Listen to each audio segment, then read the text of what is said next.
Hello hunters, and welcome back to the Gunners Guild. With Iceborne not too far out, I wanted to get the history of the bow meta video out of the way.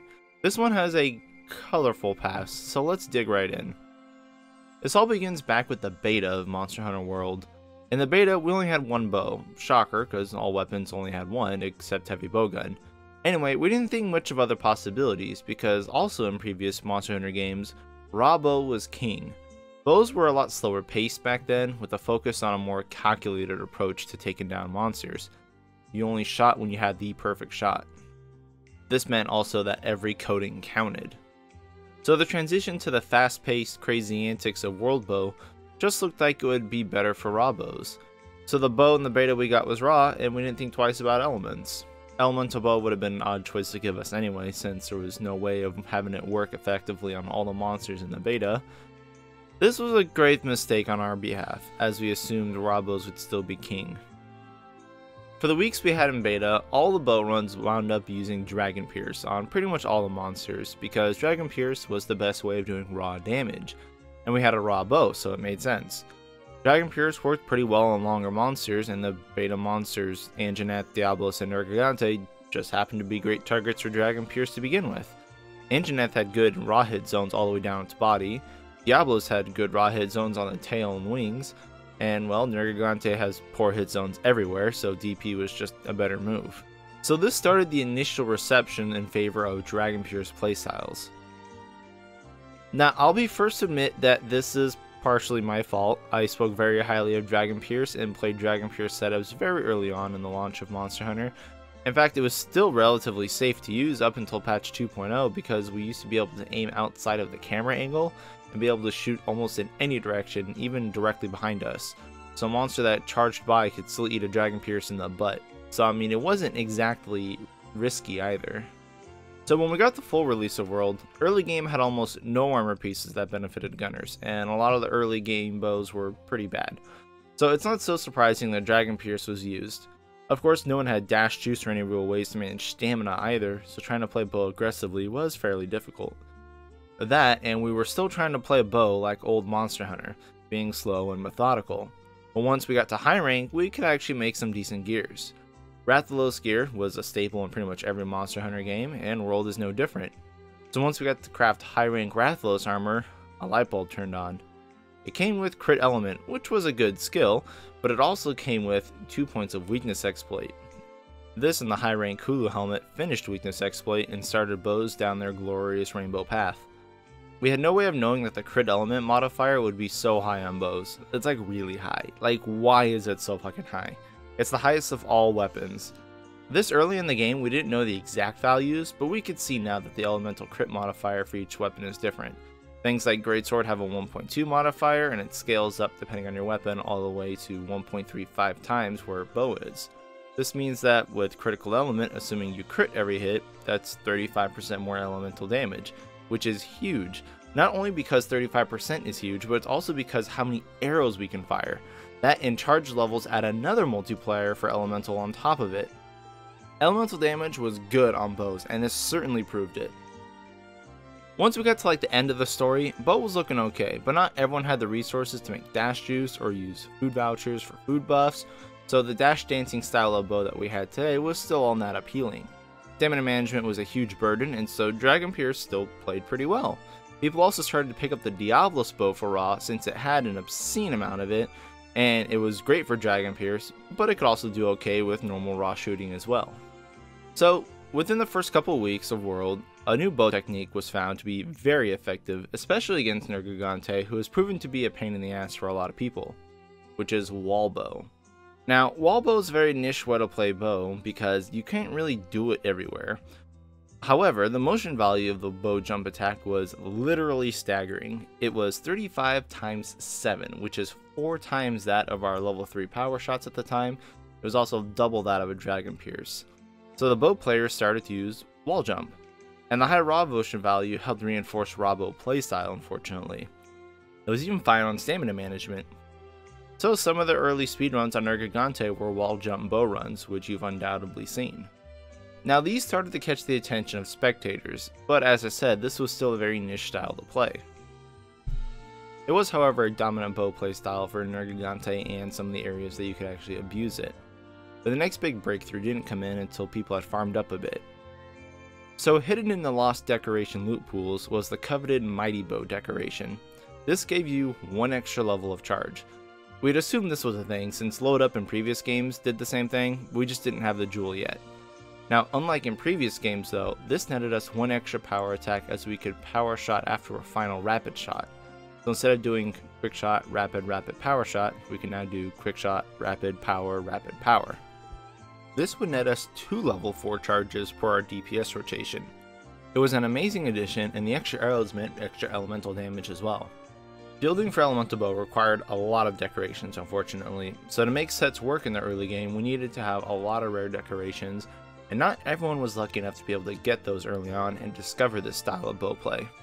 At this point in the game, people are farming Tempered Elder Dragons.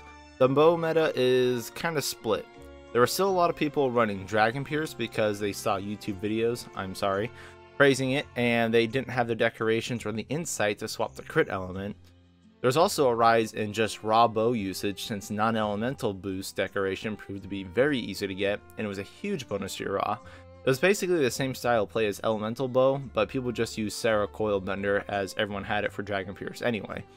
Raw bow would mix in Dragon Pierces, but started to use the dash dancing style of play that we would know today. Bow was not so much in the limelight of being OP during this time, because this was still when clusters was highly dominating. Also, everyone was still figuring out how the game worked and how to optimize, so clear times were good, but they weren't outlandishly good. Bow would continue to be split between these 3 styles, Dragon Pierce, Raw, and Elemental, for some time. Now, enter Kulve Taroth.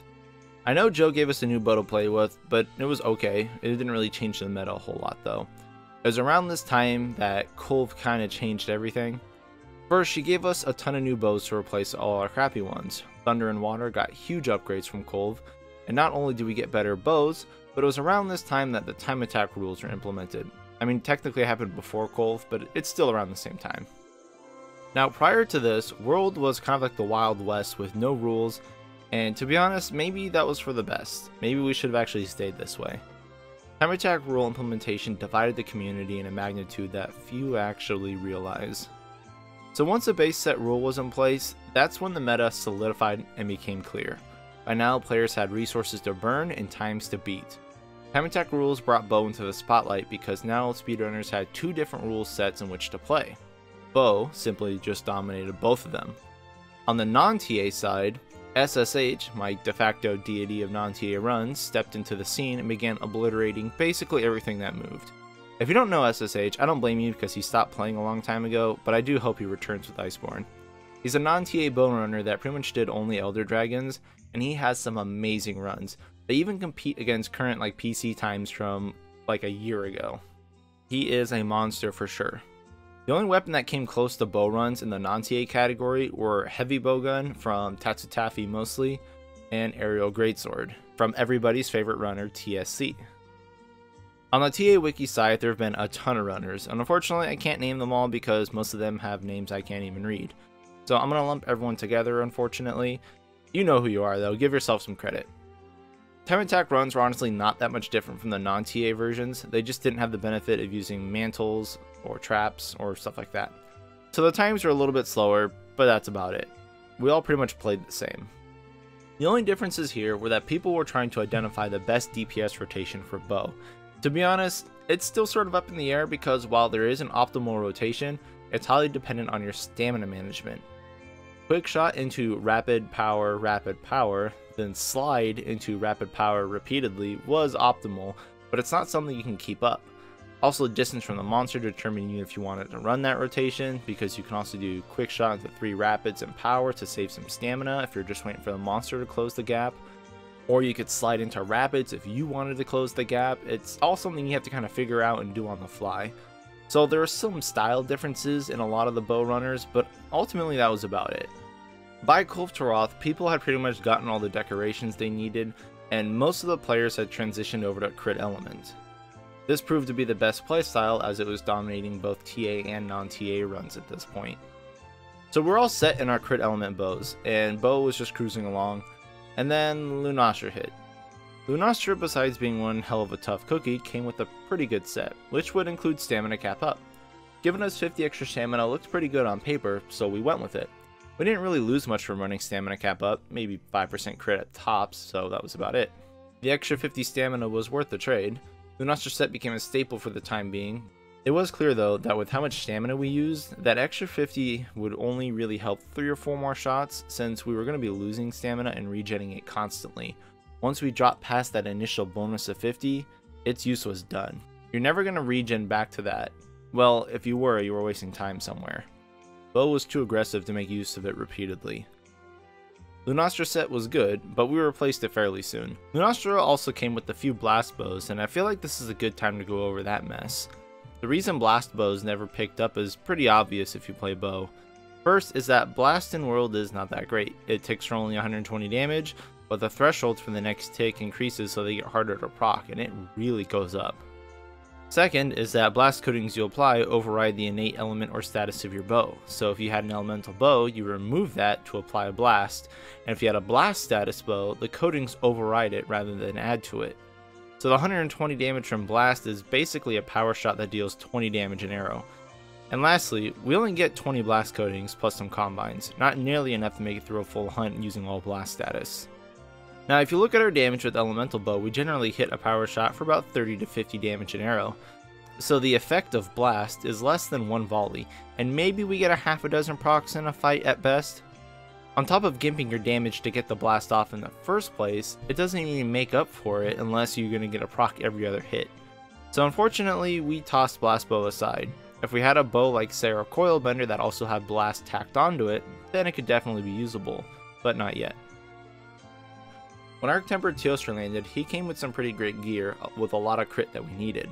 And to be honest, we just needed more crit, so we got rid of Lunastra's extra 50 stamina, since it was effectively a one-time use anyway, and we got a permanent bonus to crit.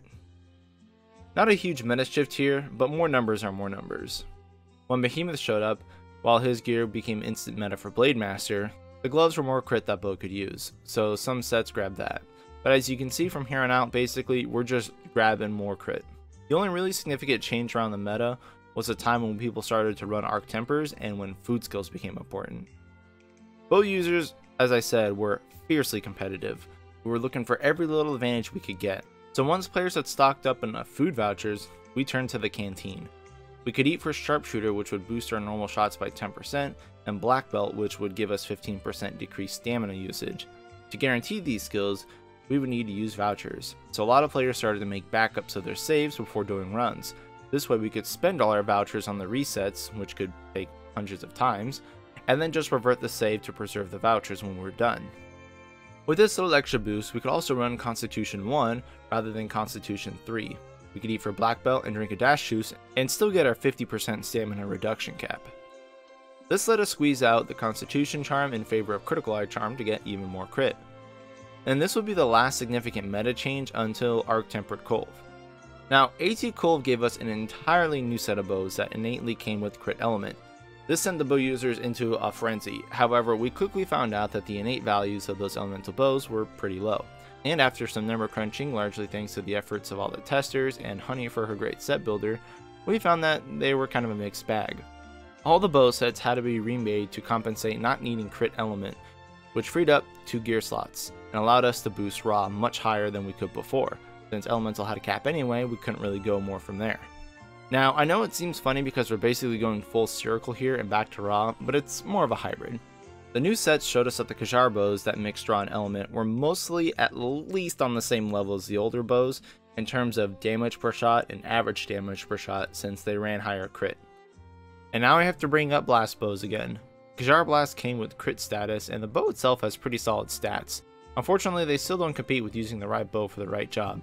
The only way blast bows could see effective use is if you use it on a multi-monster hunt and happen to be playing time attack rules, because that prevents you from switching bows. And even then, it's a fair bet that you could probably match most of the monsters with a single element of a bow. However, one of the major benefits of the Using-Kjarr bows was that the sets freed up some space, which allowed us to run more utility skills such as Stamina Surge or Mind's Eye or stuff like that. So the old bows and the Using-Kjarr bows were pretty close to being identical, and honestly both of them see use today. They all have their purposes for sure. When Arc Temper Nergigante hit, his sets helped the Kjarr bows push a little bit ahead in my eye. Since the old bows didn't really have any free space, since they needed a fit crit element, they really couldn't take advantage of Nerg Gamma.